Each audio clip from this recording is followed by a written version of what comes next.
Assalamualaikum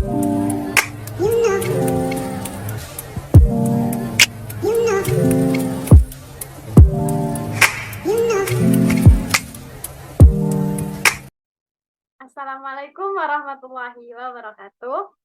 Halo semua, perkenalkan aku Ade Wirna. Kesempatan kali ini kita akan membahas ilmu pendidikan Islam yang mana akan menjawab beberapa pertanyaan yang sudah disiapkan.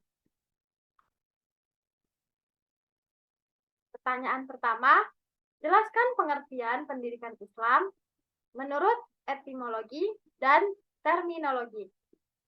Nah, menurut etimologi, ada 4 istilah yang digunakan untuk menyebutkan makna pendidikan. Misalnya, tarbiyah, ta'dib, ta'lim, dan riyadhah. 3 dari 4 istilah tersebut pernah direkomendasikan oleh Konferensi Internasional 1 tentang Pendidikan Islam di Mekah pada tahun 1977. Sedangkan menurut terminologi, menurut Muhammad Atiyah Al-Abrashi, pendidikan Islam adalah usaha untuk menyiapkan manusia agar hidup dengan sempurna dan bahagia, mencintai tanah air, sempurna budi pekertinya, teratur pikirannya, halus perasaannya, mahir dalam pekerjaan, manis tutur katanya, baik lisan maupun tulisan. 2. Jelaskan apa yang kamu ketahui tentang hubungan pendidikan Islam dengan pendidikan nasional. Pendidikan Islam dan pendidikan nasional mempunyai hubungan yang sangat berpengaruh terhadap metode pendidikan di Indonesia, di mana pendidikan Islam menyangkut tentang moral-moral agama Islam, sedangkan pendidikan nasional menyangkut tentang pengetahuan umum. 3. Jelaskan kedudukan dan peran pendidikan Islam dengan sistem pendidikan nasional. Pendidikan Islam merupakan bagian penting dari sistem pendidikan nasional. Salah satu tujuan pendidikan nasional adalah menjadikan manusia seimbang dari segi intelektual dan pendidikan yang berdasarkan nilai-nilai agama kepada Tuhan Yang Maha Esa. Maka, pendidikan Islam yang sangat berperan dalam mencapai tujuan pendidikan tersebut.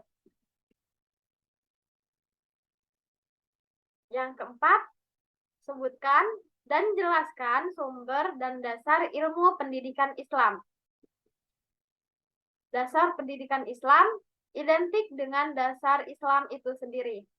Keduanya berasal dari sumber yang sama, yaitu Al-Quran dan Al-Hadis. Dari kedua sumber inilah kemudian muncul sejumlah pemikiran mengenai masalah umat Islam yang meliputi berbagai aspek, termasuk diantaranya masalah pendidikan Islam. Yang kelima, jelaskan tujuan pendidikan Islam dalam perspektif pendidikan Islam.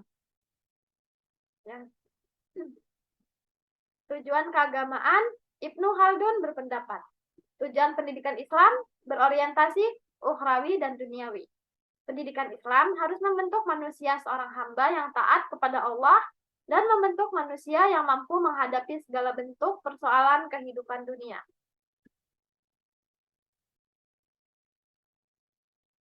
Tujuan keduniaan, tujuan ini lebih mengutamakan pada upaya untuk mewujudkan kehidupan sejahtera di dunia dan kemanfaatannya. Nilai-nilai kehidupan didasarkan atas kecenderungan-kecenderungan hidup, sosial, budaya yang berbeda-beda menurut tempat dan waktu.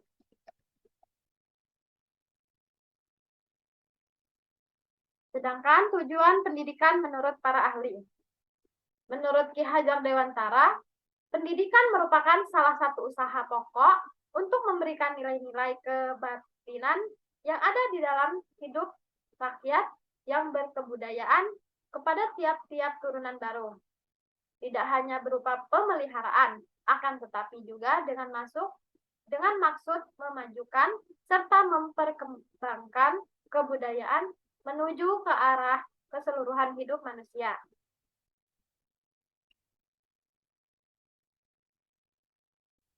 Yang keenam, jelaskan definisi pendidikan dalam perspektif pendidikan Islam.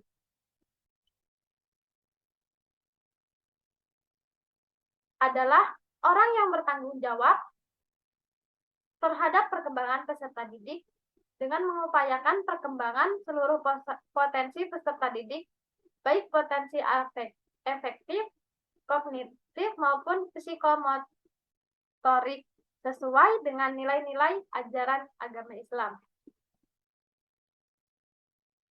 Yang ketujuh, jelaskan kedudukan dan peran pendidikan dalam perspektif pendidikan Islam. Menurut pandangan pendidikan Islam, kedudukan guru yaitu menyucikan, membersihkan, menyempurnakan, dan membimbing manusia supaya senantiasa bertakwa kepada Allah Subhanahu wa taala dalam menjalankan kehidupannya. Setiap muslim memiliki kewajiban yaitu untuk menuntut ilmu.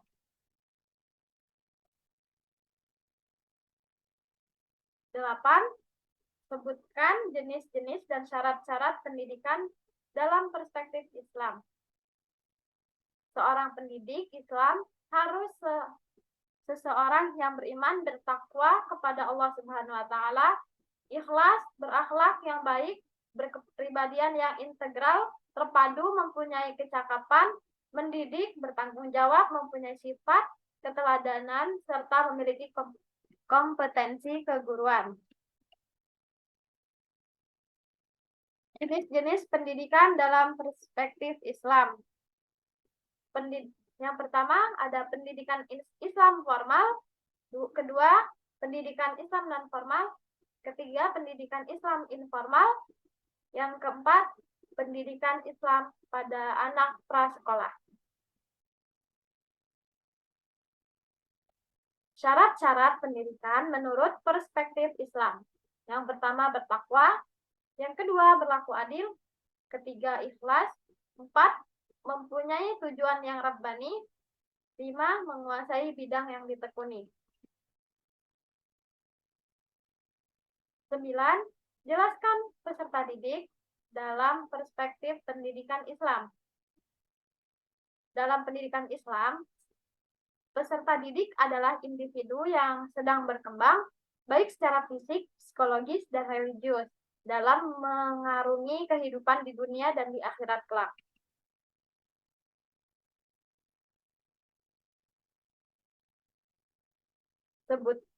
Dan yang 10, sebutkan dan jelaskan kebutuhan dan dimensi peserta didik. Kebutuhan peserta didik adalah sesuatu kebutuhan yang harus didapatkan oleh peserta didik untuk mendapatkan kedewasaan ilmu. Kebutuhan peserta didik tersebut wajib dipenuhi atau diberikan kepada pendidik oleh pendidik kepada peserta didiknya. Menurut buku yang ditulis oleh ada 5 dimensi perkembangan peserta didik.